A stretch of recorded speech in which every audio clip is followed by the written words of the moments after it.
Eto, real talk lang ha. Ewan ko kung sino makarelate, pero kasi this is me. So, ito ako. Kapag nagmahal ako, yung totoo, clingy talaga ako. Ba't hindi ko siya pinapakita ng una? Kasi ayoko una pa lang baka maumay, mapagod, or alam ko na yan, maiisi, diba? Pag totoong mahal ka ng babae, take note nyo to, boys. Una-una, strikta, palaging nangaaway, selosa, at higit sa lahat pala tanong yan. Saan ka makakita ng hindi ka mahal, hindi ka tatanay kung saan, diba?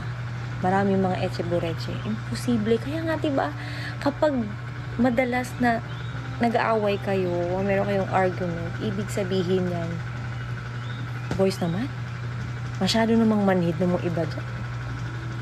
Sarap niyong batukan. Alam niyo lang ibig sabihin nun. Pero kung wala kayong ganong partner, yung palaging sweet na lang, mag-ingat kayo. Yung palaging bibigay lang ganito, okay lang? Mag-ingat kayo. Okay?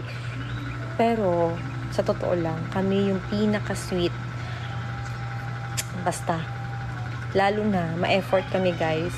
Lalo pag nakita namin, ito talaga, dahil nakayanan niya yung pagiging maldita ko, pagiging as in dragon ko, ito na yun. Ay, importante, hindi kami nagloloko. Maldita kami. Sulongsa kami, alangan, ibigay ka namin sa iba. Haler.